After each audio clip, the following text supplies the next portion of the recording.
Back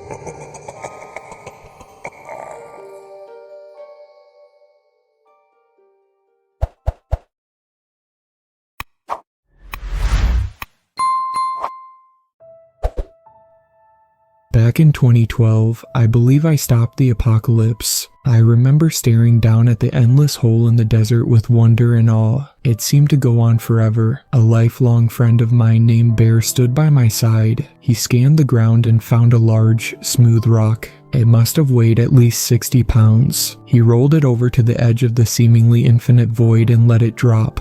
I heard the stone clatter against the walls, smashing against one side and releasing a rush of small pebbles and clods of dirt. They soared downwards with the rock, reminding me of the sands in an eternal hourglass. "Look, there's stairs," Bear's girlfriend Stephanie said, pointing a freshly painted red nail at the steps. They looked hewn from solid rock and spiraled down into the darkness far below. Stephanie tilted her head slightly to the side, moving locks of dirty blonde hair away from her eyes. Her appearance reminded me of Emma Stone, and though nearly 25, she still looked like a teenager. We stood in the middle of Death Valley. The sun sizzled overhead, sending out blinding light that reflected off the sands. Rippling mirages rose off the burning hot ground. Dunes surrounded us, looking as dead and lifeless as an alien planet. I looked up at the light blue sky and didn't see a single cloud. It must have been 100 degrees out. Rivulets of sweat trickled down from my hair and forehead, stinging my eyes. I wiped it away, looking back down the hole. I kept expecting this aberration of a pit to evaporate like some sort of bizarre optical illusion. Yet there it still stood,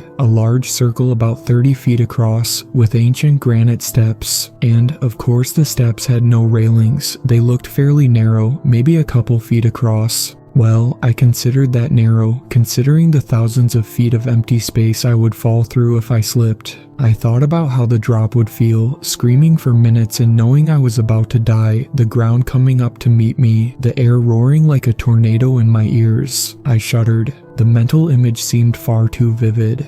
I glanced at my two friends. Bear was casually smoking a cigarette, raising his tattooed hand. I looked at the tattoo, a reptilian slitted eye surrounded by the golden spiral. He stood much taller than me, and having done physical labor his entire life, he also had a thick covering of muscle. He was a metalhead and urban explorer, and about 90% of his body was covered in tattoos. Stephanie and he made an unusual pair, she with her straight-edge valley girl looks, and Bear looking like he just climbed out of a mosh pit at a deicide show.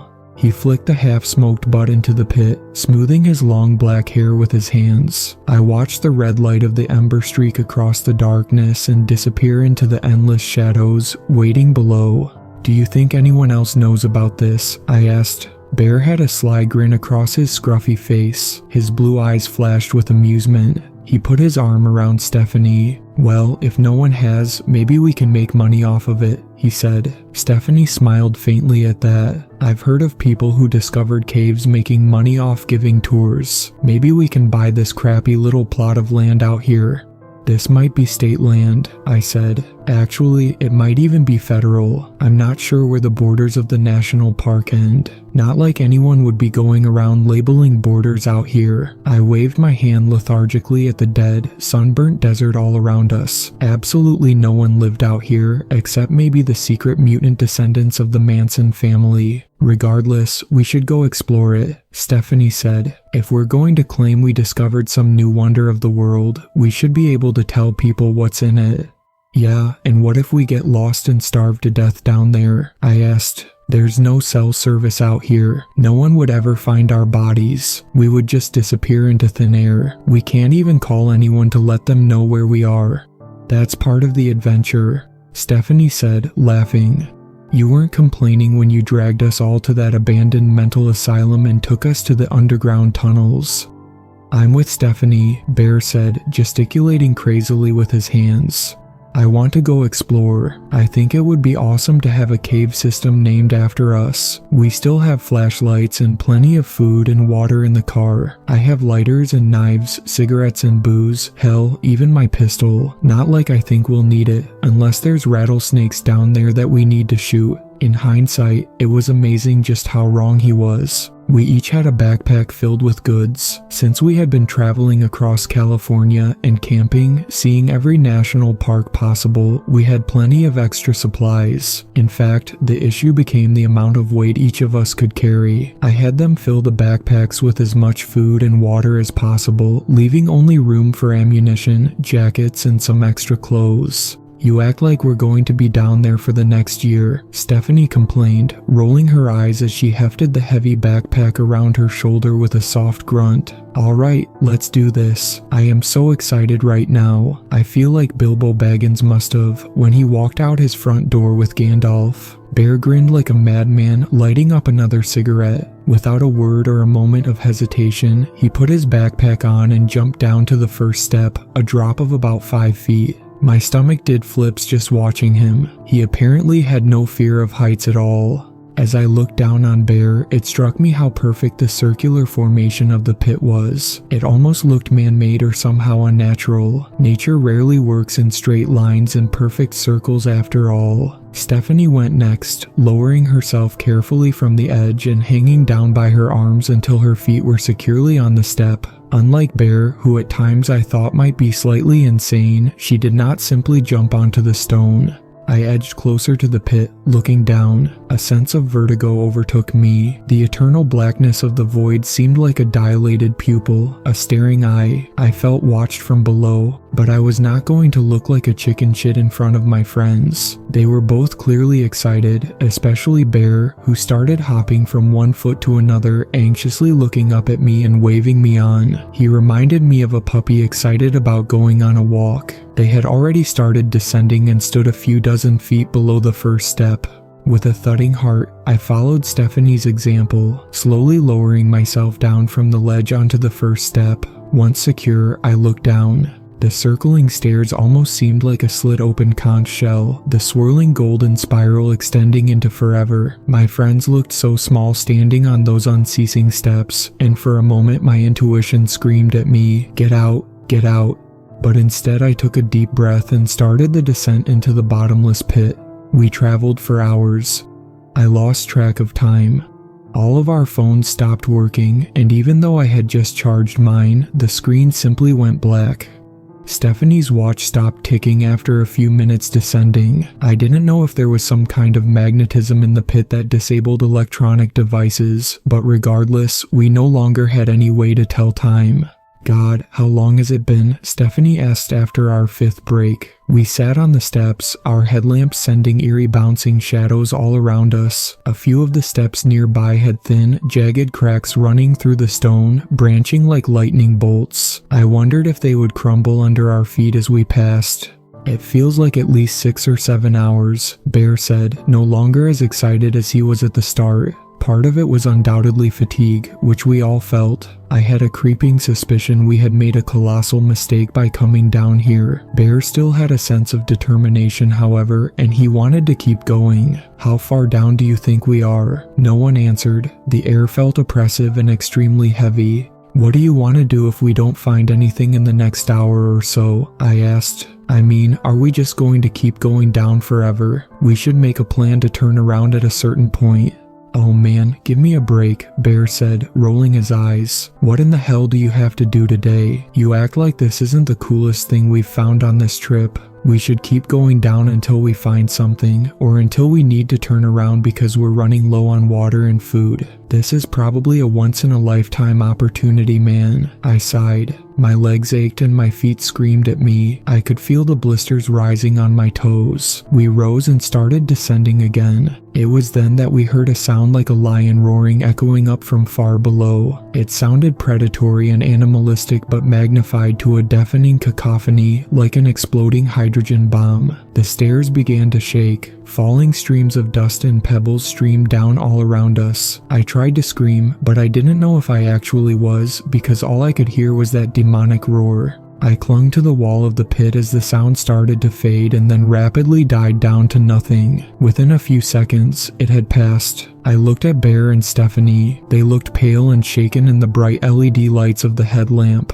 Jesus Christ, Bear said, his hands trembling as he reached into his pocket for his pack of cigarettes. I thought I was going to die for a few seconds there. He had succinctly expressed all of our thoughts, I felt. We can't keep going down, I said. This is insane. What if that was an earthquake? What if there's more aftershocks coming? We should start heading back up now. I'm not dying here. Stephanie and Bear nodded, agreeing without any argument. Even Bear, who was normally fearless, seemed to have lost all of his enthusiasm for this adventure. But when we turned and shone our headlamps up, I saw the stairs a few hundred feet above us had collapsed during the bone-rattling explosion of sound. About 30 feet of steps had simply vanished, crumbling into the void. I suddenly felt very much less secure standing there. I wondered how structurally sound the step I stood on really was. My heart felt like it would beat right out of my chest. Well, I guess the only way out is forwards, Stephanie whispered in a frightened voice. Maybe this cave or whatever it is has branching tunnels that lead back up. Something this massive has to have more than one way in and out. I didn't really agree with her, however. This pit was not a natural cave system as far as I could tell. We had no idea if other paths led out. We kept descending. I clung close to the wall in case that ear-splitting cacophony started again. I wondered what had made it. Perhaps the echoes of shifting tectonic plates amplified as they rose up the pit and just sounded like a predator's thundering cry. Far below, my headlamp ran over an aberration in the smooth, golden spiral of the endless steps. I saw a massive archway, at least 10 feet tall. Its sides met in a point at the top, forming an upside-down curving V. Bear and Stephanie saw it at the same time as I did. Their eyes widened in surprise and delight, but a sense of fear gripped me when I saw the archway. Its architecture looked alien. As we got closer, I saw it glistened like obsidian. Gleaming black rainbows ran over its length when our lights touched it. Oh, thank God, Stephanie cried. Bear ran ahead, sprinting down the steps like a man dying of dehydration running towards water. Hey, wait up, I called, feeling suddenly very vulnerable. I looked down the stairs. Far below me, I saw a thin crack that ran down the wall of the pit for hundreds of feet. I caught a glimpse of a face peeking out of it. The creature had bone-white skin and pure black eyes. Its features seemed a combination of human and demon. Its insane rictus grin showed many sharp, long teeth. Within a fraction of a second, though, it disappeared into the crack, and I wondered whether I had really seen it. Perhaps all the darkness had caused me to start hallucinating. I knew that prolonged sensory deprivation could cause hallucinations and potentially bizarre experiences, having tried sensory deprivation tanks both sober and after eating magic mushrooms. Stephanie and Bear stood in front of the obsidian arch, peering down a massive stone tunnel. The ceiling towered 30 feet overhead. Sharp stalactites hung over our heads like waiting guillotines. Natural formations of glimmering marble and jewels jutted out of the walls of the light brown rock. Bear ran forwards, laughing. He stopped at the first cluster of gems he saw. They looked like the petals of a multicolored flower, green, white, red, blue, and black. These are diamonds, Bear said, awed. This is opal. This looks like jetstone. That's definitely a sapphire, and the one next to it is an emerald. He stood up straight, looking back at me, his mouth hanging open. Holy shit, Juan, we're rich. None of us will ever have to work again. We still don't even know how to get out of here, I reminded him. I kept checking our backs, and I thought I had glimpsed that white, staring face with the black eyes again, but it moved like a ghost. Every time I tried to shine the light where I thought I glimpsed something, there was nothing there. I felt like I was losing my mind. We kept walking for a few minutes. Smaller tunnels branched off the large ones periodically. We would hear soft moaning sounds and whispers coming from them. I could never pick out any words, as it came across as more of a low susurration, but it had the cadence and rhythm of speech. That is so creepy, Stephanie whispered after we had passed our fourth branching tunnel. It sounds just like voices and people whimpering, as if there were some medieval torture chamber over there. It's gotta be some natural echo from the earth, I said. There are sometimes subterranean rivers and waterfalls. If one was nearby, its babbling could get distorted in the tunnels and come across as whispering, but I didn't really believe the argument myself, even though I badly wanted to. "Oh my God," Bear said. He was out in front, walking ahead of us by at least 10 feet, so he ended up seeing the two bodies first. He started running, kneeling down over the girls. Stephanie and I followed a few seconds later. They looked like two high school students, still wearing their backpacks covered in pins about love and peace. The nearer of the two girls was clearly dead. Her entire body had swollen up like a tick after feeding, the skin turning green as rancid gases bubbled under the surface. I couldn't even tell if she once had eyes or a mouth because the flesh had expanded so much. Her bloated body pulled against the fabric of her short-sleeved t-shirt, skirt, and straps of her backpack. The other girl was a somewhat different story. At first, I thought she was dead too. I couldn't see any breathing and she looked extremely pale with a blue tint to her lips. Bear knelt down and tried shaking her. He got no response. Then he licked the back of his hand and held it in front of her mouth and nose. After a few seconds, he looked up excitedly. "She's breathing, though it is very slow and shallow," he said. "I don't know what's wrong with her." Her eyes started to flutter open and she gasped. Her fingers clenched and she licked her dry lips. "Water," she moaned. "Please, water." Bear immediately grabbed a bottle from his pack and held it up to her lips. She took small sips, pulling away and breathing hard after each one, but soon she had finished the entire bottle, then 2 more. The color started to return to her cheeks slightly, though that bluish cast stayed over her fingernails and lips. She motioned for us to get close, then reached into her pocket and pulled out a piece of paper. "I'm not going to make it out of here alive," she said. "This was given to me by someone else. It's the only reason we've made it this far." She coughed, rolling on her side and vomiting some of the water. I saw streaks of blood mixed in, dark red like a garnet. Bear looked at the piece of paper, frowning. He stood back up and turned to face us. Then he started reading out loud. "The first rule to survival is this. When you see the angel of death, the woman with the backwards facing head, you must cut your flesh and give an offering of blood immediately. The second rule is that if you hear the first trumpet blow, you must hide.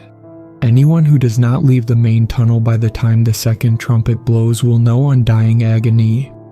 The third rule is that if you see dark silhouettes coming down the corridors, shadows in the shapes of men and beasts, you must close your eyes and count to 30. They are eaters of souls and will suck your soul out of your eyes if you give them the chance, yet they will pass if not fed. The fourth rule is that if you encounter anyone with the Mark of Cain, you must kill them immediately. You will know the Mark of Cain when you see it. It is a most hideous thing. The fifth rule is that if you see the ruler of the bottomless pit, whose name is Abaddon, you must not look at his face." We all stood in silence for a long moment. I felt a strong urge to laugh. Then I looked down at the swollen body of the dead girl and immediately changed my mind. The blonde girl yanked her backpack off, gasping and spitting blood constantly. She reached around in the bag, frantically looking for something. With a triumphant smile across her pretty face, she yanked it out and handed it to me. I took the ancient leather-bound Bible. It looked like it had some traces of a white, shining crystal smeared across its cover. I opened the cover and saw someone had written in spiky, copperplate handwriting, "Property of Smiley." A bookmark hung out of the back of the text. I opened it up and gasped. The bookmark was actually a tiny, mummified pinky finger. It looked like someone had cut it off a small child's hand. It smelled woodsy with a hint of pistachio, cinnamon, and sulfur. I have never smelled anything quite like a mummified body part. "Oh my God," Stephanie cried, putting her hands above her mouth. "Is that a child's finger?" The girl didn't answer. She had collapsed on her stomach now, and she looked like she was rapidly worsening. "Who are you? How did you two get here? Why do you have someone's finger?" I asked. The girl shook her head. "No time for all that," she said. I got a glancing blow of the poison, a very small dose, but it's doing its work nonetheless. I can feel it writhing like snakes through my blood. She closed her eyes for a long moment, breathing slow, then she fixed her unsteady, watery eyes on us again. "My name is Isabella though. I'll tell you that we came here by accident, exploring underground tunnels with my rainbow family. We got lost, and the tunnels started changing." A shriek echoed from further down the main tunnel, cutting her off. Isabella's eyes flew wide open, bright spots of red showing on her pale face. She began hyperventilating. They're coming back," she cried. "Oh God, help me." I saw a shape far away, like a galloping horse. My mind couldn't comprehend what I was seeing for a moment. It looked totally alien, something not from this world. There was a sound like helicopter blades slicing through the air, jarring and rhythmic.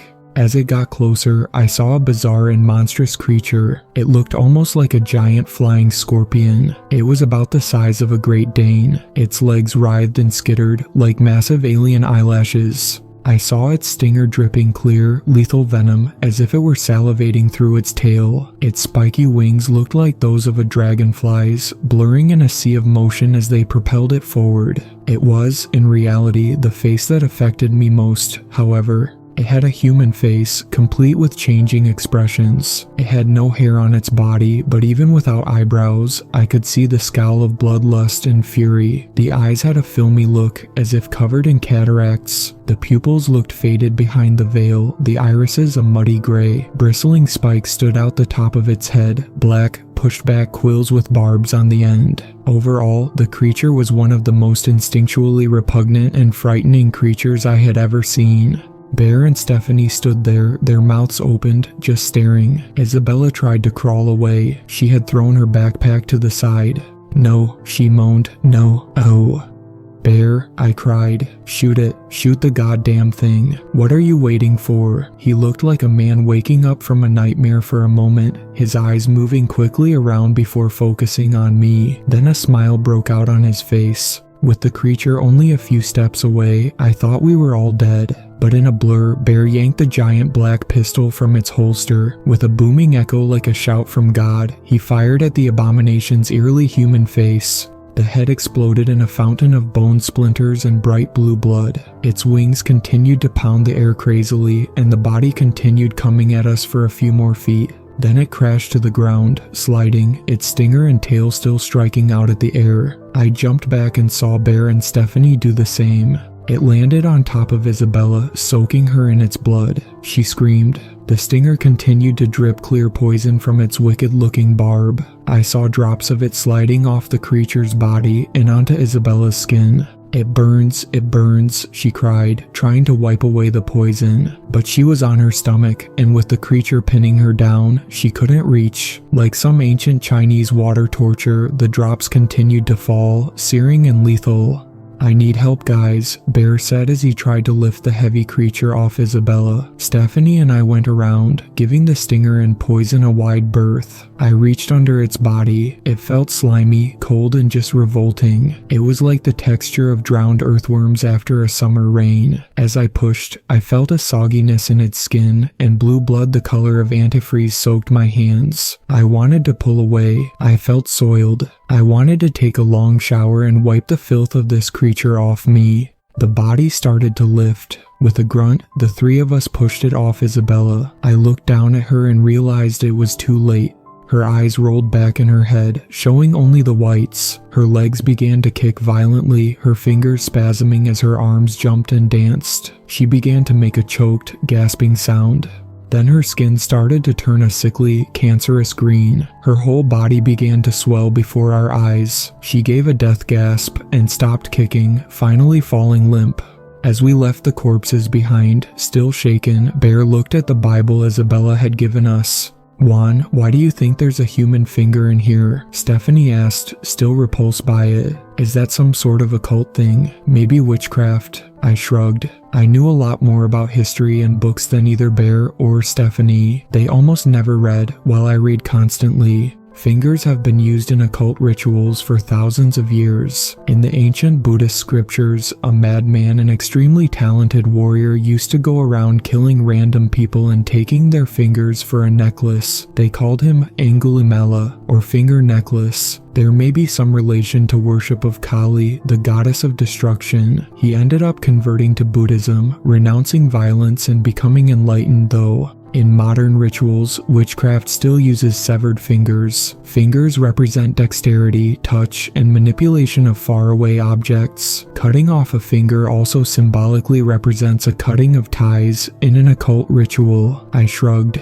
"Well, thank you for that enlightening information, chatbot." Stephanie said jokingly. You remind me of those AI robots where you can ask them any random question and they come up with an answer. Hey, don't shit on me just because I actually do research, I said, smiling. Speaking of research, what page of the Bible is the finger marking? It may be important. Those girls had two things after all, the list of rules and the Bible. Isabella obviously considered them important because those were the only two things she singled out to give to us while she was dying. Bear opened the Bible to the page with the finger. He looked down, frowning. It's Revelation 9, he said. Then he began reading aloud as we all took a break, passing around water and peanut butter crackers. And the fifth angel sounded, and I saw a star fall from heaven unto the earth, and to him was given the key of the bottomless pit.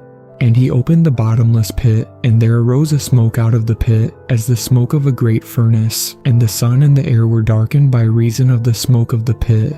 And there came out of the smoke locusts upon the earth, and unto them was given power, as the scorpions of the earth have power. And it was commanded them that they should not hurt the grass of the earth, neither any green thing, neither any tree, but only those men which have not the seal of God in their foreheads. And to them it was given that they should not kill them, but that they should be tormented 5 months. And their torment was as the torment of a scorpion, when he striketh a man.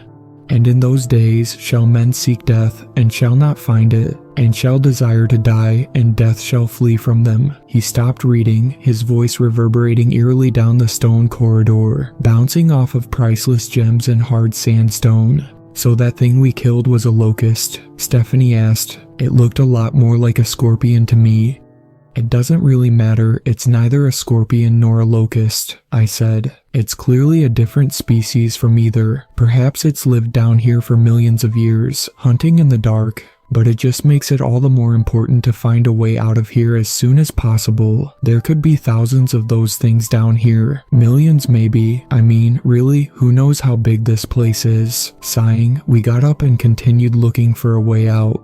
Ahead I saw a faded sign. It looked made out of pure silver without a sign of rust anywhere, but the letters had nearly disappeared over the many years it had clearly stood here. When we got close, I brought my light right up to it and tried to make it out. After a few seconds, I realized it was a sign for a town. Bloodstone, population 144,000, it read.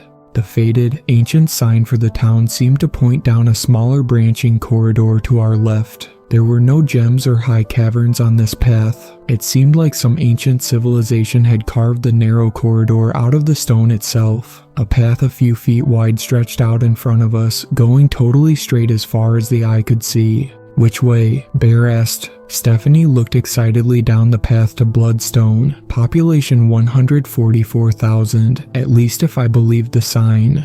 Obviously towards the town. We don't know where this main tunnel leads. It could just go on forever. If there's a town, there's people, she said. There's no goddamn town down here, I said. Are you nuts? Who would live down here in the darkness? She shrugged.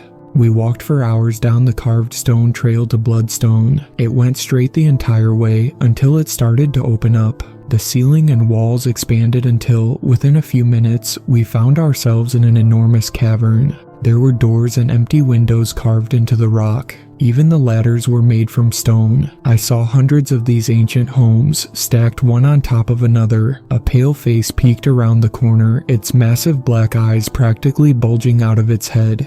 Hey, wait, I said as the creature turned and ran away. It looked vaguely human in its general body shape, but extremely pale, hairless, and with much larger eyes. I wondered if these were some strange offshoot of the human species, lost souls who had gotten caught down here thousands of years ago and had evolved to survive in these harsh conditions. It sprinted away, webbed feet slapping hard against the slippery rock trail sloping upwards through the center of these endless carved-out empty houses. Within seconds I had lost it. It sprinted forwards like a greyhound, far faster than any two-legged creature should be able to run. I heard the wet smacking of its giant webbed feet receding into the distance, saw its long, mutant hands flying back and forth in time with its stride. A gunshot rang out. I kept running towards where I had seen the creature last. I saw a man in a black Kevlar vest and camouflage pants pointing a smoking AR-15 down at the writhing humanoid's head. An exit wound the size of a grapefruit emerged from the back of its chest. It began to spit bright red blood onto its pale skin, its large, black eyes rolling in pain and terror. The man pulled the trigger again and the back of the humanoid skull disintegrated, a waterfall of brain matter and dark blood streaming out beneath it. It started to form a spreading puddle on the cold stone. "Hey," I cried out, shocked. "It's a person." He looked up suddenly. I saw he had tanned, almost golden skin and very dark eyes. His face and head looked freshly shaved. His entire demeanor screamed military or perhaps a hired gun. He pointed the rifle at us.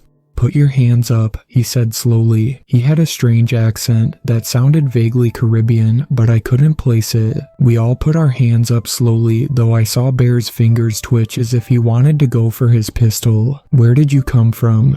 "Death Valley," I said. "Of course. Where did you enter?" He paused, looking at us for a long moment.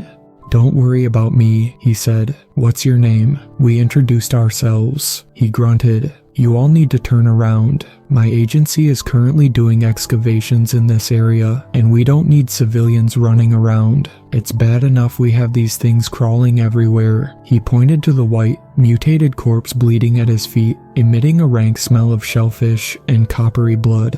"Is that the Mark of Cain?" Bear asked. "We were told to watch out for something called the Mark of Cain." The man laughed. "The Mark of Cain looks nothing like this. Those with the mark lose all their skin. It just peels away. Hard bones start to grow over their bodies. They grow black veins throbbing with poison all over the outside of their faces, arms and chests, and their eyes and mouths turn a rotten, sickly shade of green. You will know the Mark of Cain instantly. Their blood is poison, and they are almost impossible to kill. They have regenerative properties from whatever strange chemicals flow through their black blood. No, the Mark of Cain is much uglier than these poor idiots. These creatures are just inbred descendants of some long-lost race. We call them the Fishmen, for obvious reasons. Looking at the webbed feet and hands and the slimy, bone-white skin, I could see why they would name them that. They even gave off a fishy, salty odor as if the smell of a faint ocean breeze blew through the passageway. "What agency do you represent?" I asked. The man paused for a long moment, looking like he was thinking hard about the answer. He opened his mouth. "Well, it depends who."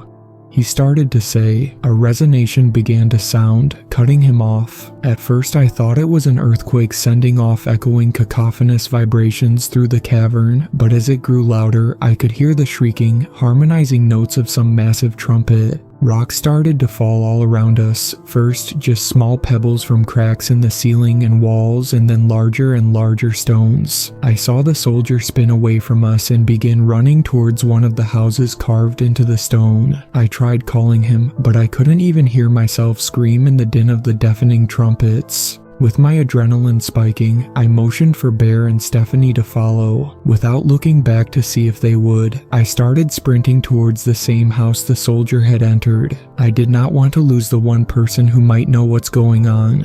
The trumpet cut out as suddenly as it had begun. I heard the heavy thudding of many booted feet behind us. I glanced back quickly and saw dozens more soldiers, all armed with AR-15s and bulletproof vests. They screamed something at the soldier I followed, but my ears rang so loud I could only see their mouths moving as if from a silent movie. I figured it was something along the lines of, "What do we do?" But by then, the second trumpet blast had sounded. My ears rang as the soldiers' mouths moved, yet it was as if no sound came out. Bear, Stephanie, and I got inside the carved chamber as the second and much shorter trumpet blast cut off. The last ringing vibrations disappeared down the endless tunnels. For a long moment, nothing happened. The soldiers continued to run towards us, screaming and asking for orders. I heard a hissing sound, as if a gas main had been cut. A suffocating, chemical smell began to fill the cavern. I took a deep breath and held it. A sense of rising pressure seemed to fill the air. Then the ground outside the house erupted with fire, like a hydrogen bomb going off. Clear blue flames shot up in the center of the tunnel floor. I heard a whooshing sound as the inferno spread. Long tongues of flame rose, licking the stone walls. The men stopped in their tracks, their uniforms immediately starting to catch fire, their skin liquefying and falling off in molten drops. Their mouths opened in a silent scream. I could hear the sizzling of their bodies, like bacon grease spitting out of a hot pan. They danced, jumping from foot to foot, their arms punching at the air. In a matter of seconds, I saw all their clothes disappear into smoking ashes, blowing away from their bodies in the slight wind that blew through the cave. I felt no heat at all standing on the stone floor of the ancient house, but I smelled the burning hair and searing meat of their melting bodies. Within a few more seconds, only blackened skeletons stood there, the grinning skulls still looking in our direction before they collapsed to the smoking stone floor. The fire disappeared as quickly as it had started. The boiling blue flames seemed to suck back into the earth itself. Bear and Stephanie looked at our new companion with horror-struck faces. He did not look nearly as perturbed as I would have thought, seeing his entire company wiped out. He simply shook his head. "Blackwater keeps sending us rookies," he said, giving us a half smile. "They gotta learn somehow, right?" We learned that the man's name was Agent Garland. He was vague on why he was down there with hired goons. We hadn't talked for more than a minute when we heard a strange wailing coming through the town. Everyone went deathly quiet immediately. Agent Garland's eyes went wide and he started breathing fast. I looked out the threshold, peering to the right, the direction we had come, and seeing nothing but a smooth stone passageway. Stephanie stood on my other side. I heard her gasp. I turned my head to the left and immediately knew what had scared her. It looked like thousands of black silhouettes slithering and limping and twisting down the road, coming closer and closer to us. I saw pure ebony shadows in the shape of venomous snakes, dozens of feet long. Others had 2 legs and 2 arms like a man, but their limbs looked as thin as sticks and their bodies stood 20 feet high. Their faces were expressionless, like a black ski mask with no holes for the eyes or mouth. The wailing grew closer, more insistent. It sounded like a mother broken with grief over the death of her children, a kind of hysterical shrieking that only amplified in the massive cavern. It bounced off the ceiling a dozen stories above our heads, echoing and distorting. Stephanie and Bear screamed behind me. Rivers of sweat ran down my face. "There was a rule about this," I yelled, barely hearing myself over the wailing. Stephanie and Bear continued to look at me with wide, staring eyes. Agent Garland simply smiled, waiting. I tried to remember the list of rules. Though this happened years ago, I remember the panic that set in as my mind drew a blank. There was too much stress, too much going on around me. I couldn't focus or think clearly. I took a deep breath and cleared my mind. In an instant, my subconscious started spitting up pieces of the rules. I remembered slowly. The rules discussed not looking at the face of Abaddon, getting off the main path if the trumpet sounded, something about the angel of death, killing people with the Mark of Cain, and it came to me in a flash. The rules had said something about shadows attacking us through our eyes. "Close your eyes," I screamed as loudly as I could. The wailing was right outside the empty stone threshold now. Without looking to see if my friends had heard, I slammed my eyes shut and waited, counting the beats of my thudding heart. The wailing cut off suddenly. I felt a presence standing directly next to me and heard a low, guttural moaning. Something cold gently caressed my back and arms before rising to my cheek. Soft footsteps fell all around us, a sound as light as tall grass blowing in a breeze. Hissing and a deep, choked gurgling erupted from something behind me. I felt more and more cold tendrils and hands pressing against my skin. A sense of rising pressure surrounded my body. I felt like screaming, my skin crawling. I tried to pull away, but I was surrounded on all sides by the grasping alien hands. They disappeared all at once with the sound of a massive balloon popping. I heard Bear slowly exhaling behind me. Agent Garland left. My heart beat a frenzied, runaway rhythm that pounded in my ears. "Okay, it's been 30 seconds, Bear said, sounding out of breath. "You can open your eyes." We decided to rest and have a meal in the house. The stress of nearly dying twice had done a number on us psychologically. I felt totally drained. I would have liked to lay down and rest. We had traveled for many hours. My feet screamed at me with throbbing blisters and waves of sharp pain. "So what are you going to do now?" I asked Agent Garland as I pulled out sardines and crackers. I tore into them ravenously, chugging a couple of bottles of Gatorade as I ate. "Can you get us out of here?" "I'm not really in charge of this mission," he said without meeting my gaze. He shifted uncomfortably from foot to foot. "The main group is down far below us. You would have to ask the commander." "What are they doing down there?" Stephanie asked, her curiosity piqued. "Is there something important for national defense?" Agent Garland smiled. "There's something important for everything," he said, a cynical gleam reflecting off his face. "God lives down there. He's kept locked up by the angels because, well, I shouldn't be the one who has to tell you this, but God has gone totally insane. He gave a large part of his mind to create the universe, and now he's slowly dying down there like the serpent eating its own tail. We're actually in his body right now, walking through these tunnels of the bottomless pit. Those fires and shadow creatures are like immune cells, trying to kill all trespassers. Only those with the sign of heaven on their foreheads don't get targeted." "What's the sign of heaven?" I asked. He waved his hand at that. "Nothing you need to worry about, because you won't be getting it. Only the angels have the sign," he said. "It's like a white pulsing symbol on their foreheads. It kind of looks like a backward 7 with a slashing diagonal line through it. I don't know what language it is or what it means. The angels are not exactly conducive to talking. They're more likely to kill you on sight." Agent Garland got up, stretching and sighing. "Well, this has been fun, but I have to meet up with the main group and report the casualties. It's not the first time, and it won't be the last, but there's always so much goddamn paperwork." He pointed his index finger at the still smoldering bones accusingly. I saw only tiny fragments remaining now. The fine gray ashes blew in the light breeze down the tunnel. The cave not only cremates people, I thought with a hint of hysteria, it even spreads their ashes for them, almost like a loving family member. I shuddered. Agent Garland started walking out without a backwards glance. I jumped up. "Wait," I said. Bear and Stephanie joined in my chorus of yelling, their hysterical voices rising in a frenzy. "You can't just leave us here. Do you at least know the way out?"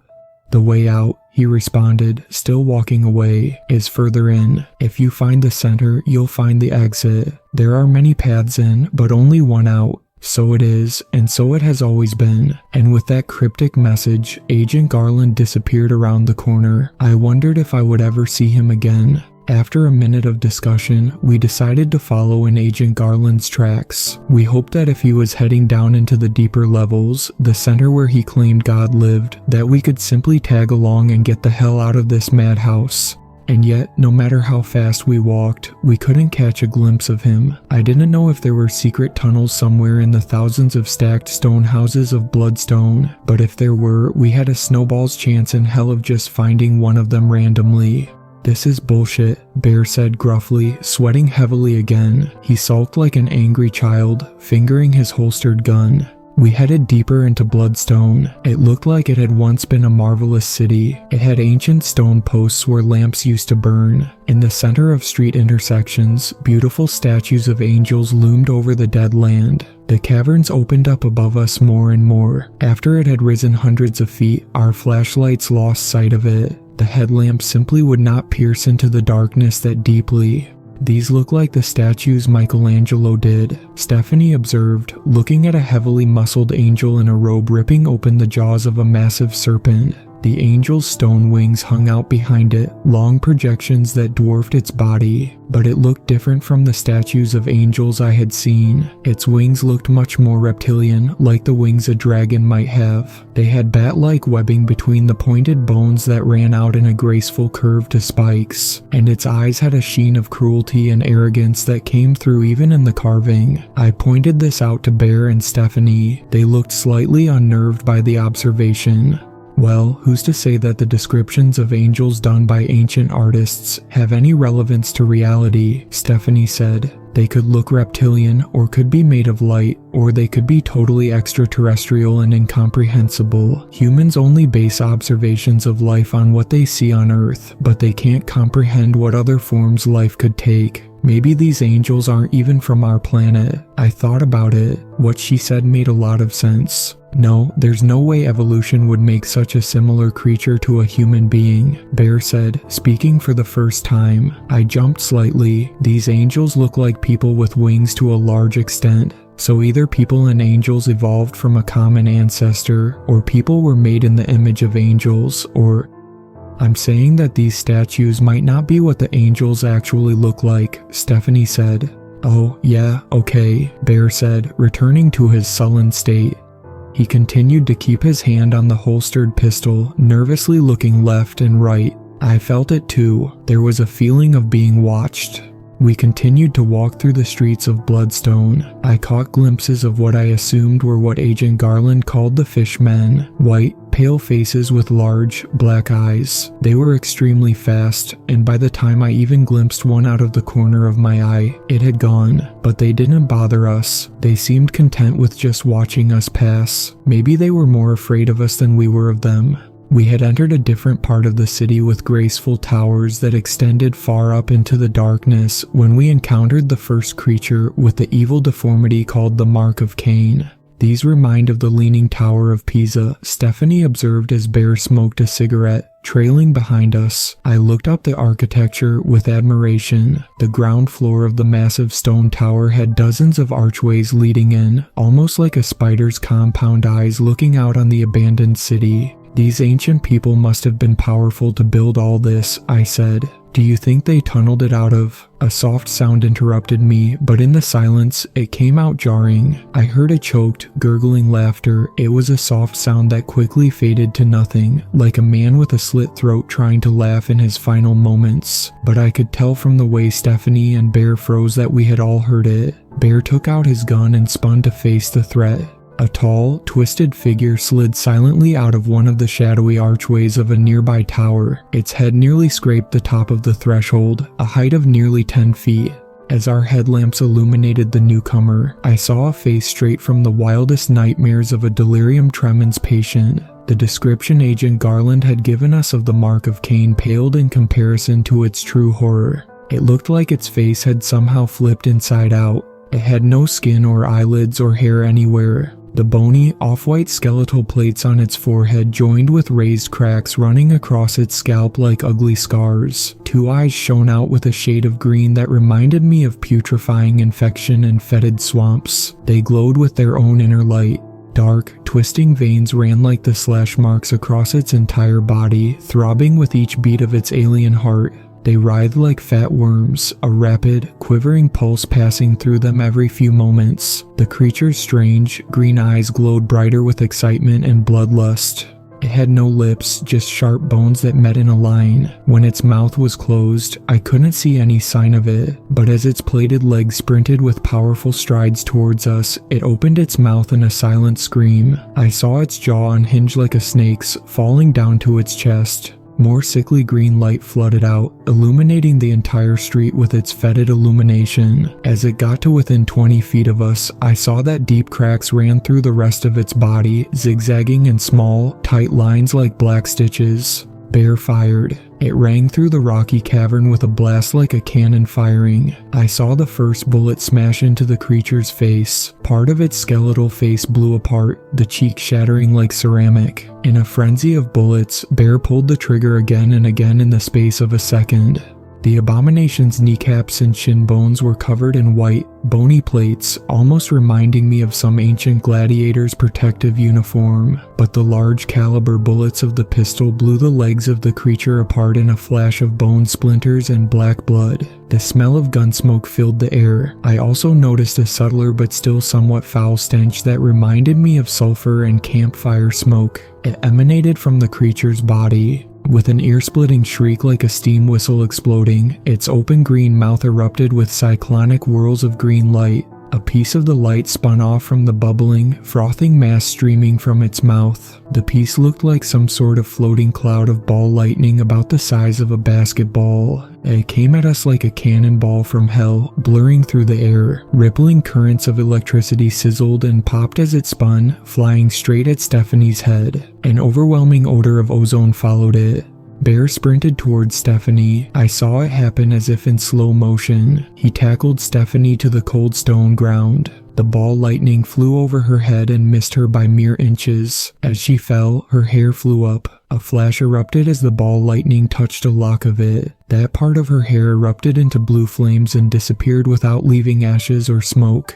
The abomination dragged itself across the ground like a possum with a snapped spine, still emanating its steam whistle shriek. Its eyes and mouth flashed brighter and the black veins pulsed faster. A moment later, another ball of green lightning shot out. The way it rolled off the larger mass of light reminded me of how vendors at the carnival swirled cotton candy around a paper cone. It bristled, shivering with its own trembling energy.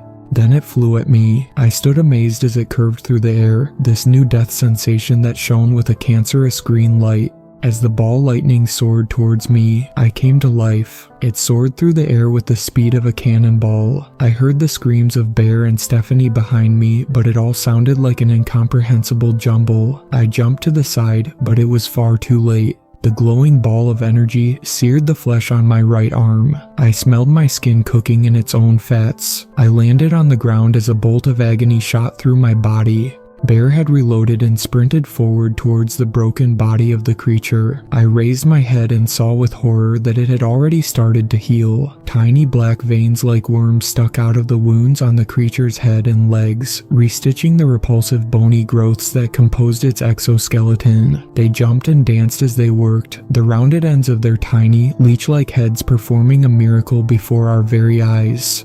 The dark, fetid blood that gushed from the abomination on the ground had also started to slow significantly. As Bear ran towards it, I saw with horror that it had begun to try to push itself back up on its still healing, shattered legs. It failed, stumbling like a baby deer taking its first steps, but I knew at the rate it was healing that it wouldn't be long until its wounds were fully mended. As Bear raised his .45 ACP pistol, ready to try to blow the creature away again, more green light began to form around its mouth and luminescent eyes. While Bear was preparing to fire at it, it had been preparing its own weapons in return. Bear shot it point blank in the face as pieces of the mass of light rippled into a cyclone. The bullet entered through its right eye. Like a jack-o'-lantern being smashed, light poured from its ruined skull. The back of its head fragmented as bone splinters and pieces of flesh splattered the stone ground underneath it. The green light disintegrated. It felt like a flashbang had gone off. I was blinded by the overwhelming light that poured from its destroyed body. I also noticed a strange combination of smells. Ozone mixed with the fetid reek of a slaughterhouse. Bear stood there, panting heavily, his face covered in a thick layer of sweat. He looked down at the abomination on the ground. New veins and tendrils the size of a pencil reached out like fingers through the massive hole in its face. I looked down at my arm, wincing as I saw the deep wound. There was a charred, blackened spot about the size of an egg surrounded by patches of angry red tissue that spread out like groping fingers. "How do we kill it?" I screamed, ignoring the pain. "What if it just keeps regenerating?" "We should cut off its head," Stephanie said calmly, a steely gleam in her eye. "Cut off its head and move it far away from the body so that way they can't rejoin." She slung her backpack around and came up with a gleaming buck knife, its freshly sharpened blade keen enough to shave with. The creature still lived somehow. It had gone into some sort of seizure, kicking its thick, vampiric legs in violent jerking motions. I noticed it had 13 fingers and 13 toes, all crooked and inhumanly long. Sharp black claws grew out of the ends. It shook its head violently from side to side as if it were saying no, spattering its dark blood all over the floor and walls. I noticed how its blood glistened in the beam of the flashlights. It shone with oil rain spots, an iridescent pattern of colors gleaming as it streamed from the creature's broken head. "Are you sure?" Bear said, still hyperventilating. He looked at Stephanie standing there with the buck knife as if he had never seen her before. I must have given her a similar look. She had a sadistic pleasure in her eyes as she nodded grimly. She stood over the abomination's writhing body, each one of her feet planted firmly on a side of its head, like a boxer standing victorious over his opponent after a knockout. Bear and I each stood on one of the creature's wrists so it couldn't claw Stephanie out as she completed her grisly task. She knelt down, inhaling deeply. Then, without a moment of hesitation, she shoved the blade into the thing's twitching neck. It gave an ear-splitting, demonic shriek as it spewed black blood like a fountain. Its jaw unhinged, and the dark blood flowed out of the center of the green electricity like a waterfall descending from an impenetrable mist. But Stephanie kept cutting and slicing, her face a grim mask of determination. I heard a rending sound as its flesh tore. She had a problem with the spine, but at least by that point, all the flesh had been sliced through and its movements had ceased. Its chest still rose and fell erratically. It gurgled as it choked on its own blood. "Here, let me help," Bear said, pushing her aside. With his thick arms, he twisted the creature's head, which now only remained connected to its body by the vertebrae and a thin layer of gore around it. With a sound like a tree branch snapping, the head separated from the body. The green light brightened, faded to nothingness, then came back weakly for a moment before finally disappearing forever. "Holy shit, that was intense," I said, feeling like I was about to have a heart attack. Bear held the decapitated head in his hands, an uncertain expression on his face. The nightmarish visage seemed to stare up at him accusingly, the empty holes of eye sockets sunken and black in the bony face. "What are we going to do with this?" Bear asked, shaking the ugly bastard for emphasis. I shrugged. "Use it as a soccer ball, I guess," I started to say jokingly, but my voice cut off as a soft, angelic singing reverberated down the hall. It was singing in some language I had never heard before, a resonant, humming language that nearly brought tears to my eyes with its beauty. As the singing abruptly cut off, a figure came around the curving street. I saw it hovering over the ground. Enormous, leathery wings spread out on both sides of its body, extending 15 or 20 feet in each direction. They ended in sharp points like the wings of a bat. Narrow bones ran along the lengths of the wings, supporting the dark webbing. It wore a black satin robe with the hood pulled back. When I saw what it revealed, I gasped. Its head was twisted around 180 degrees. The skin on the neck spiraled around in purple bruises. In the place of hair, it had dozens of writhing, black eel creatures with circular white eyes and dripping fangs. They snapped at each other like wolves fighting over food. I watched as the approaching figure hovered towards us, feeling slightly hypnotized as the creature bobbed up and down like a buoy on a lake. It moved in a smooth, elegant way. I stood there in a daze, hoping it would finish its song. I wanted so badly to hear that beautiful voice again. I glanced over at Bear and Stephanie. They both stared in open-mouthed wonder, Bear still clutching the decapitated head of the abomination under one arm. But that little voice in the back of my head quickly pulled me out of my reverie as I realized that this was the Angel of Death. The Angel of Death glid through the air, its skeletal feet hovering a few inches above the ground. It would fall and rise slightly as it moved. As it got closer to us, the eel-like creatures growing from its scalp started to get more violent, snapping and gnashing their sharp teeth on the empty air, their jaws clacking together with a sound like a gunshot.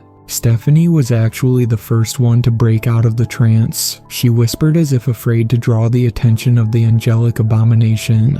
"There was a rule about this," she hissed at us under her breath. "We need to cut ourselves and give an offering of blood." I jerked like a man waking from a nightmare. The Angel of Death had closed in on us now, its face still looking away from us, but I knew without a doubt that it sensed our presence and had likely known we were there for a while. As if to show us how it was done, Stephanie pulled her folding knife from her pocket and slid it across her palm, opening up a narrow slice that instantly began bubbling up with thin rivulets of blood. She held it up, letting it stream down her arm as the angel got within a few steps of us. Bear and I quickly followed suit, flicking open our knives and raising our hands. I felt a quick, burning pain as I drew the knife across my palm, holding it up as the eel creatures snapped and hissed. Then she stopped, and the strange snake-like beings growing from her head went quiet. For a long moment, nothing moved. The silence seemed absolute. "What do you seek?" she gurgled in a low, slowed-down voice. "Why do you foul this holy site with your mortal bodies?" I wondered how she saw us, unless she was able to see and feel through the eels emerging from her scalp. Actually, the more I thought about that, the more likely it seemed. If true, it meant she would be able to see in all directions at once. I imagined no one would ever sneak up on the Angel of Death, as if anyone would ever want to. We came here by accident," Stephanie stuttered, stepping forwards as she spoke. "We seek a way out." The angel went quiet for a long moment. The white cataract eyes on the eel creatures seemed to regard us with a strange intensity. "What is that delicious offering under your arm, son of Adam?" she asked. For a second, I had no idea what she was talking about. I couldn't tell if she was talking to me or Bear, but the eel's blank white eyes all focused on Bear, snapping to attention like dogs begging for a treat. They stopped their writhing and gnashing, going very still and looking at him for a long moment. I glanced over and saw he still held the decapitated head from the Mark of Cain abomination. He hesitated, looking uncertain. I nodded at him, urging him on. He held the head up high above his head. "It is for you," he said in a diffident voice. "We brought it for you as well as our offerings of blood." The angel of death spun around, revealing a skeletal face with worms and larvae eating away at the rotting chunks of flesh still stuck to her cheeks and chin. Her eyes glowed with an inner white illumination like two pale stars spinning in the void. There were no physical eyes in her head, only these strobing and pulsing pits of blinding light. "It smells delicious," she admitted, floating forward slowly. Her decaying skull of a head drew within inches of Bear's face. He flinched away, blinking rapidly. I could see him breathing fast as trickles of sweat ran down his face. I could smell the angel of death as she drew near, a smell like old leather and rancid meat, but underneath that, there was a sweet, pleasant odor, like an undertone of lavender. "Your offerings are accepted. I will grant you a single boon for this," the angel of death gurgled in a deep voice. She bent her face towards Bear's bleeding hand and stuck her black tongue out. I looked at it with horror, seeing its putrefying sores and necrotic tissue. She used the fetid, rotting thing to lick the blood from his palm and wrist. I saw Bear shudder and go pale as her tongue ran over his skin. Then she went to Stephanie, repeating the bizarre ritual. Stephanie didn't show a scrap of emotion during it, however. Then finally, the angel of death came to me. Her tongue felt cold and soggy against my bleeding skin. Small pieces of the decomposing flesh and larvae were left on my wrist and hand as she moved up and down, sucking the blood caressingly, almost like a lover. I repressed an urge to vomit. My stomach did flips. After what felt like an eternity, she pulled away, spinning around and putting her claw-like hands out to Bear.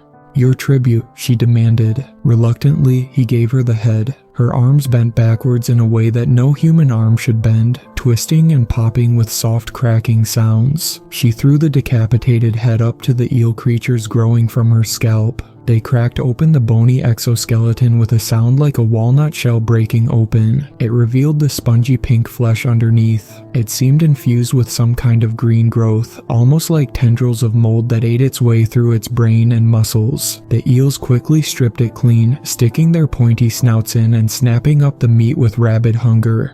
"Mmm," the angel of death said in a resonant voice that made her sound almost human. It was as if she could taste the meat and blood that the eel creatures stripped from the decapitated head. Perhaps she could. A chill ran down my spine. After they had finished stripping the meat from the offering, their gnashing and writhing calmed down. She turned her face back to us and I saw, to my horror, that the offerings of blood and meat had revitalized her skeletal face somewhat. It now had fresh growths of pink skin around her cheeks, mouth, and eyes. I heard Bear and Stephanie gasp in unison as they saw her regenerating face. "Your boon?" she demanded impatiently, the bones now almost covered with new growths of skin that spread out over the rotten flesh underneath. I looked at Bear. He instantly nodded. We were all on the same page without having to speak it aloud. "We want to know the way out," Bear said, stepping forward and speaking in a loud voice. "We want to return home." The angel of death nodded as if expecting this, the eel-like creatures on her head drooping lazily as if they were tired after their meal. "The only way out is farther in, through the center," she said. "But the true king of the bottomless pit will not let you pass without a struggle. His name is Abaddon, and he is a demon of the worst kind. His kind has always been against mine. Since beginningless time, we have fought. For the followers of Abaddon wish to bring about the apocalypse. They wish to unleash God from the bottomless pit so that he can destroy his creation before fading into oblivion. They believe that when the universe topples, they will become gods themselves. I believe Abaddon is insane, however. I do not know who promised him godhood unless he promised it to himself. And we must not look at his face, right? I said, smirking. The angel of death nodded. Mortals must not gaze upon the face of Abaddon. It will melt the flesh off your bones if you do. There are things in the dark that are not meant to be seen by human eyes. As the angel of death led us farther down into the pit, past more ancient towers and statues of angels with cruel, arrogant faces, I heard something far away. It sounded like people shouting and guns firing. The angel of death floated above the ground in front of us, her backwards face always staring at us. It gave me the creeps. Her eyes never seemed to blink, and every time I looked up, I always found her staring right at me. After a few minutes of traveling, she pointed to a dark side street with a long, skeletal finger. The stone road ran steeply down into darkness. It looked slick with moisture, and I saw a small subterranean stream flowing down the side of it. But as I looked closer, I realized the stream wasn't water at all. The smell of copper and iron in the air was overwhelming as I knelt down, running a finger through it and pulling it up to see the red stain it left. "Is this blood?" I asked, horrified. The angel of death did not answer me, but only continued to stare at me with her blank, dead eyes. "The center is further down. Follow this road until the end. I wish you good luck. But I think I will see some of you again very soon. The last sands are flowing through your hourglass as we speak. So it is with mortals. Weak, pitiful things they are. A mere breath of my power could destroy all three of you in an instant." I couldn't tell who she was looking at when she spoke these words, but they filled my heart with a sense of dread. She drifted away slowly, almost lazily, hovering above the ground as she rose and fell in gentle waves, bobbing like a leaf in the wind. Within a few seconds, she had turned back down towards the dead city of Bloodstone, population 0. We quickly realized the source of the shouting and gunshots when some agents dressed in gas masks and tactical black SWAT uniforms sprinted towards us. They all had automatic rifles as well as dark green M67 fragmentation grenades attached to their belts. They froze when they saw us, but they didn't raise their guns. Their leader walked forwards, hesitantly looking each of us up and down without speaking. "Sir," one of the soldiers finally asked in the back after a few very long seconds. "Let them go," he said, motioning his troops on. "Not my fucking problem." "Wait," Stephanie cried as they started to run away without giving us a backwards glance. "Are you with Agent Garland?" Their leader froze at the name, turning to face her. "Yeah, we met your guy in the city of Bloodstone," Bear said, keeping his hand near his holstered pistol. "Look, I don't know who you guys are, but shit is going downhill fast," the leader said, his voice distorted and eerie through the gas mask. "We've lost most of our company down there. We are trying to call for reinforcements. I don't know who you are, but you don't belong here. Going down there is suicide." "Why are you calling for reinforcements? What's so important that you would want to sacrifice the lives of your men and risk having even more killed?" I asked. His body stiffened. "We're trying to stop the apocalypse," he said, turning away and motioning for his men to continue following him. Within a minute, they were gone from sight around a bend in the steep, narrow tunnel. More gunshots echoed up from below. Bear and I looked at each other, exchanging worried glances, but Stephanie seemed unfazed. "We need to keep going down," she urged. "It's the only way out." "I wish we had more weapons," I said regretfully, following her down into the darkness below. After a few more minutes, the tunnel started to open up, the river of blood flowing into a swampy mess at the bottom. Strange, writhing vines twisted on its surface. Long, blood-red thorns spiraled around their thick stems. A bridge made of bones led across the blood-red subterranean lake. I saw arm and leg bones stacked vertically, bound together with narrow strips of silver. Human skulls embedded in the bones formed a pattern, a symbol that seemed familiar. It looked like a backward 7 with a diagonal slashing line through it. Across the bone bridge, I saw Agent Garland, his face sweaty and pale. He was surrounded by dozens of soldiers, some of them in gas masks and riot gear, others wearing plain black suits. All of them had automatic rifles, and most of them also had grenades and pistols as well. "Agent Garland," I cried. He jumped, spinning around and pointing his gun at me. When he saw my face, he lowered it. "You goddamned idiots," Agent Garland screamed. "You could have gotten yourselves shot. What are you even?" But his voice was cut off by a terrifying roar from behind him. It sounded as if thousands of demonic voices shrieked together in a cacophony of alien tongues. It was a language of strange hisses, a language of hundreds of disparate voices screaming in low, slowed down hisses. Another attack incoming, a man in a black suit yelled, and the soldiers all turned away from us. Across the bridge, past the group of soldiers, I saw a tunnel that looked like a giant, hungry mouth with sharp stalactites and stalagmites sticking up and down like deformed, dripping teeth. An abyss of shadows cloaked the passageway, as dark as a midnight funeral. From the darkness, I saw silhouettes of creatures emerging that would have been at home in Dante's Inferno. There were more of the flying locust creatures we had encountered earlier, the ones with hairless childlike faces and dripping stingers. Their wings beat like helicopter blades, slicing through the air in a deafening cacophony. Their strange, white eyes seemed to change into expressions of pleasure and hunger as they drew nearer, their stingers dripping poison faster and faster as they got nearer to their prey. Dozens of them streamed forwards, grouped in packs of 3 and 4 flying in tight formation. Behind these scorpion-like abominations, I saw something huge crawl out of the darkness, its skin the color of a black scab. The first thing I thought of when I saw it was of rat kings, when dozens or hundreds of rats get their tails intertwined and become, in effect, one body with countless skittering legs.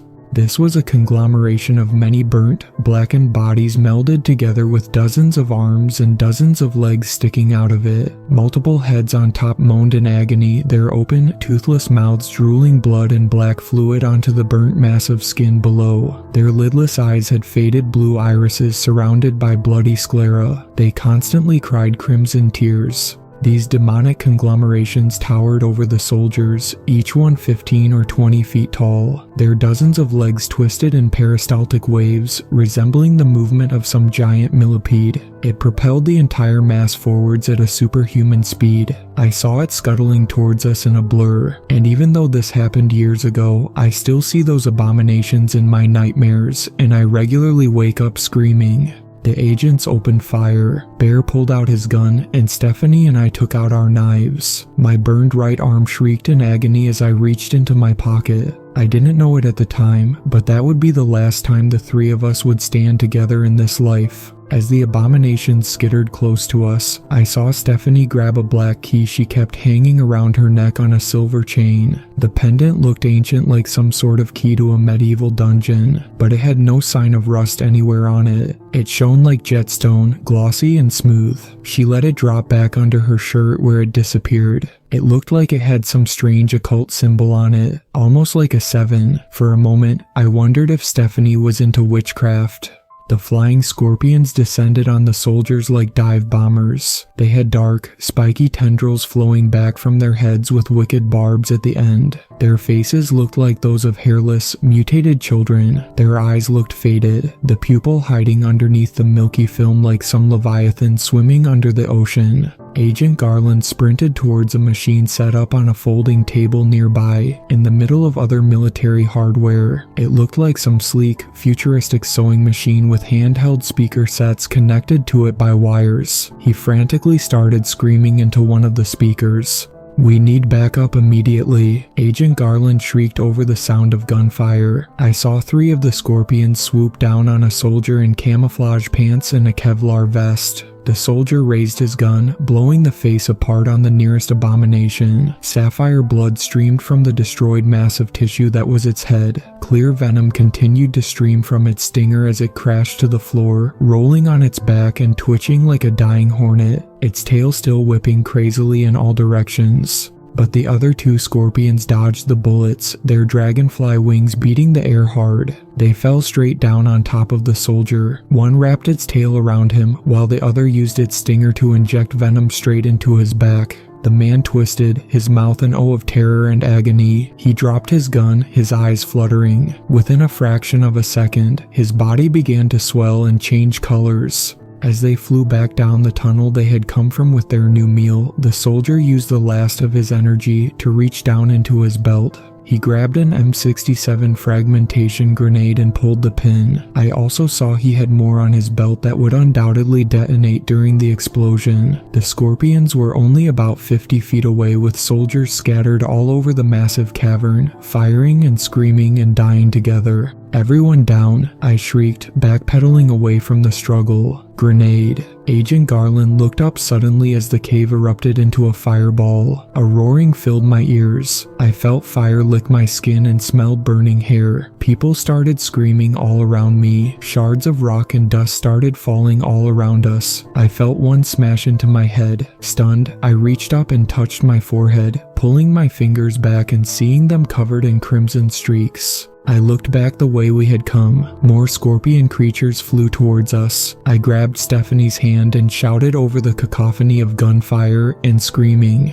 "We need to run forward," I shouted. "Where's Bear?" She looked around frantically. I saw Bear running over to Agent Garland, pulling him up to his feet as one of the burnt conglomerations skittered towards them. Bear spun, raising his .45 and firing. One of the creature's heads exploded in a shower of blackened skin and bone splinters. The rocks in the cave gave a tortured groan as the cave started collapsing around us faster and faster. The cave had filled up with thick, choking smoke. The smell of blood, death, and gun smoke hung heavy all around us. "Bear," I shouted, pulling Stephanie forward. He looked up, his eyes wild. "Come on, time to go." I motioned forward with my head. The way was still blocked by more conglomerations and flying scorpion creatures. The soldiers kept firing, mowing down those in front. The scorpions landed hard on the dirt-strewn stone ground, sliding as their legs kicked and their stingers twisted and smashed against the walls and floor. The conglomerations reached us in a sickening wave of limbs and mutilated flesh. They ran forwards like tanks, crushing the dying soldiers and writhing scorpion creatures under their heavy, stomping feet. Their sightless eyes continued to roll, their mouths drooling and moaning like coma patients as their long, twisting arms reached out, grabbing any people they could find and snapping their necks. They threw the twitching bodies onto the floor like pieces of garbage. Agent Garland still stood next to the mass of now destroyed military hardware, looking stunned. Bear grabbed his arm and pulled him forward. We tried to skitter around the conglomerations. I saw that, beyond this wave, the way forward looked clearer. With the cries of dying, agonized soldiers following us, we left that cavern of horrors. I looked back and saw no one living. Now only the conglomerations stood, nightmarish masses of flesh, victors over the broken corpses of the living. We had nearly reached the center of the bottomless pit by this point. Far off in the distance, I saw light streaming through the tunnels like a second sun. For a long moment, my eyes hurt. I heard more cries, more fighting and shouting, but this time the voices didn't seem human. The cavern opened up in front of us. I saw clouds of silver floating hundreds of feet above our heads. Diamonds and opals embedded into the walls sparkled and shimmered as our lights ran over them. Agent Garland started to come out of his stupor after an hour or so of walking. The cave seemed to play strange tricks with sounds. I thought I would hear fighting nearby, demonic shrieking in thousands of tongues and angelic humming, but I would find only more empty space. "We're almost at the end," Bear said, walking next to Agent Garland. "Why don't you tell us what's really happening? I know you haven't been totally truthful. How are you guys involved in stopping the apocalypse, and what's really going on?" "There are many gods and many universes," Agent Garland bit in introspectively. "In fact, a likely infinite number of both. We've found ways to see into the other universes with some unique technology. Each universe has its own creator god. In some of them, the gods are well and healthy, and the people live forever, feeding on bliss and light and music in towers of gold and silver. In these heaven worlds, tides roll over purple-streaked majestic mountains, and the sky itself sings with joy. Cancer, aging, addiction, and many other evils do not exist there. The beings do not have a concept of aging. Like the angels here, they came into consciousness fully formed at the alpha point, and until the omega comes, they will physically remain the same age. But sadly, in our universe, the creator god could not deal with the stress of exploding all things into existence. It shattered his mind. That's why our world has so much suffering and death, so much war and oppression. It always has and always will, because the foundation itself is rotten. There are also universes that are far worse than ours, where their creator gods became even more sick and evil at the moment of their big bangs. The trauma of those shattered minds rippled across space-time and created hell worlds. worlds where beings exist in incomprehensible agony and torture. There, the beings get burned alive, sliced into pieces, dunked into boiling lead, or have molten steel poured down their throats. Yet every time they die, their bodies miraculously heal. They come back to life to start the torment again. In universes like ours where God wants to destroy himself, he comes into being surrounded by angels. The angels may be part of his own mind, the will to live. They try to keep whatever essential pieces are still alive imprisoned forever so that the universe will not end. Likewise, there are demons. These may also be part of God's mind. They come into existence at the beginning with him. They are, I believe, his death drive, his desire for annihilation. There are occult sites located across the earth. Believe it or not, some people worship Abaddon and his demons. They want to start the apocalypse. They believe that, when the universe ends, they will become powerful, godlike beings in Abaddon's new world. These cultists find extremely powerful objects and come here to bring them to Abaddon. I don't know if you've ever read the Book of Revelation. We have one right here, Bear said excitedly, absolutely enthralled with the conversation. Stephanie had a stony look on her face as Bear went into her backpack and retrieved the Bible. He gave it to Agent Garland. He opened back up to Revelation 9 and read aloud. And the fifth angel sounded, and I saw a star fall from heaven unto the earth, and to him was given the key of the bottomless pit. He read. We had all stopped around him. My eyes widened as he read the words. Something flashed like lightning in my mind. I looked over at Stephanie. She grinned, a psychopath, reptilian grin that made my heart turn to ice. A memory came to me then. Stephanie had been the one who had wanted us to go to Death Valley in the first place. She was the one who had subtly guided us towards the bottomless pit. So the key, Agent Garland continued saying, oblivious to the danger, was a black artifact that came to Earth in an asteroid. Somehow, the cult members recovered it after spending millions of dollars and countless years searching. Our agency got a tip-off that a cult member was trying to get the key to Abaddon so that he could unlock the divine chains.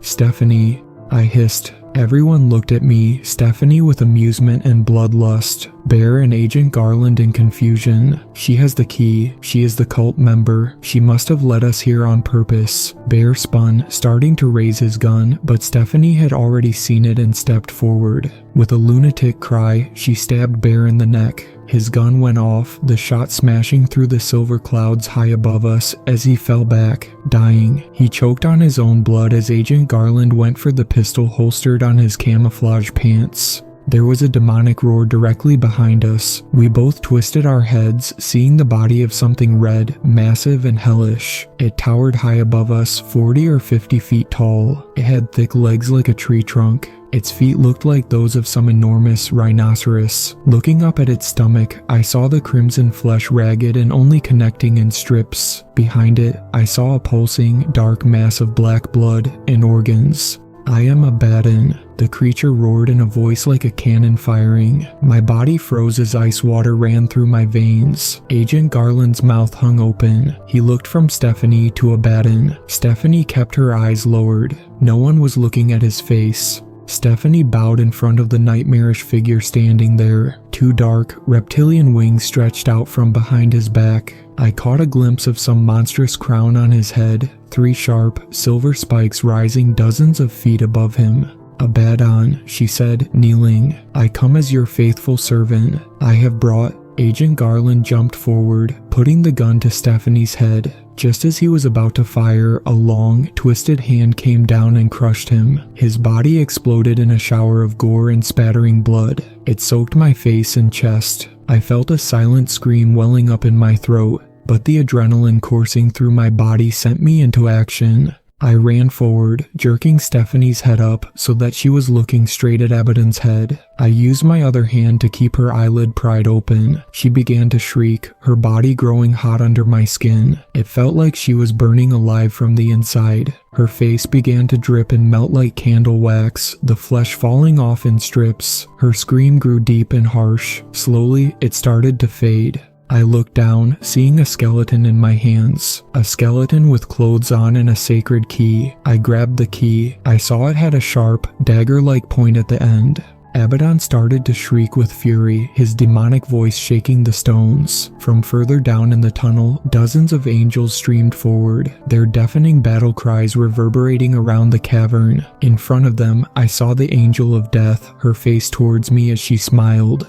Abaddon looked at the large army approaching and fled down the cavern, his heavy footsteps shaking the floor. The angels followed, some of them flying forwards and stabbing him in the back and legs. Within minutes, I found myself alone with the corpses of my friends. I started walking forward toward the tower of light in front of me. The angel of death had told me how to get out, after all.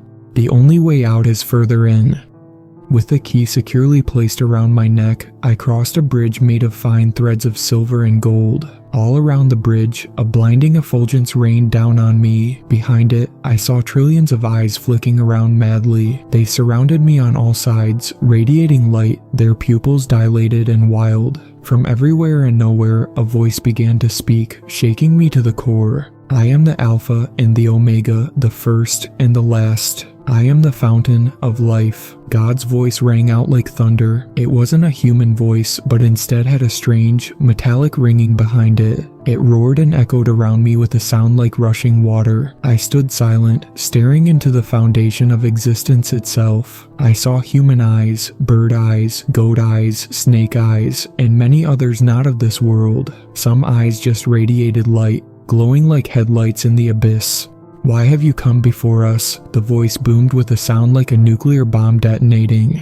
I got tricked into coming down here by a follower of Abaddon, an evil person who wanted to start the apocalypse, I said. The trillion eyes regarded me coldly. "I just want to go home."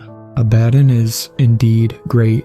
I was once like Abaddon myself in my last life. I schemed and killed and manipulated until I released the first one with a trillion eyes to destroy the universe. It did, and when existence toppled, I was pulled into the pit. I spent endless years alone, slowly going insane. Finally, I decided to form some of my eternal soul into all things and create this universe. I made the same mistakes as the one with a trillion eyes before me, and now the cleansing must come. When the cleansing is over, all beings will join me in an eternal, dreamless sleep. You deserve to be imprisoned. I spat at the infinite thing. Its eyes seemed to flash faster, rotating all around me like endless stars. You don't even try to make the universe a better place. You just want everything to end so that you can wash your hands of all of it. You do not see. You are not worthy to be in my presence. You are a bug, a sickly, dying thing, a mistake that came from our very essence. All of your kind are worthless bugs. From us you have come, to us you will return. I stared up into the infinite spirals of lidless, staring eyes. They undulated and twisted. "Why did you create the universe if you hate us so much?" I asked. "Why create the earth at all?" The voice that came from nowhere and everywhere went silent for a long moment. After spending eternity alone in the darkness, I fell into a dream. The dream took everything strong in me. Now I am a shell. I will be the last to die, but once all creatures here have died, I can slip into the formless. For my consciousness is in you, and I cannot sleep until the time of the cleansing has ended. I reached the end of the bridge of gold and silver. The blinding sun stood overhead. I looked around, finding myself back in Death Valley. I stood next to the car, but the pit was gone. I reached into my pocket for the keys, feeling the weight of the pendant against my chest. I decided to drive to the Pacific Ocean, thinking of Bear and Stephanie the whole way. In the end, I threw the black key deep in the water, and I hope no one will ever find it again.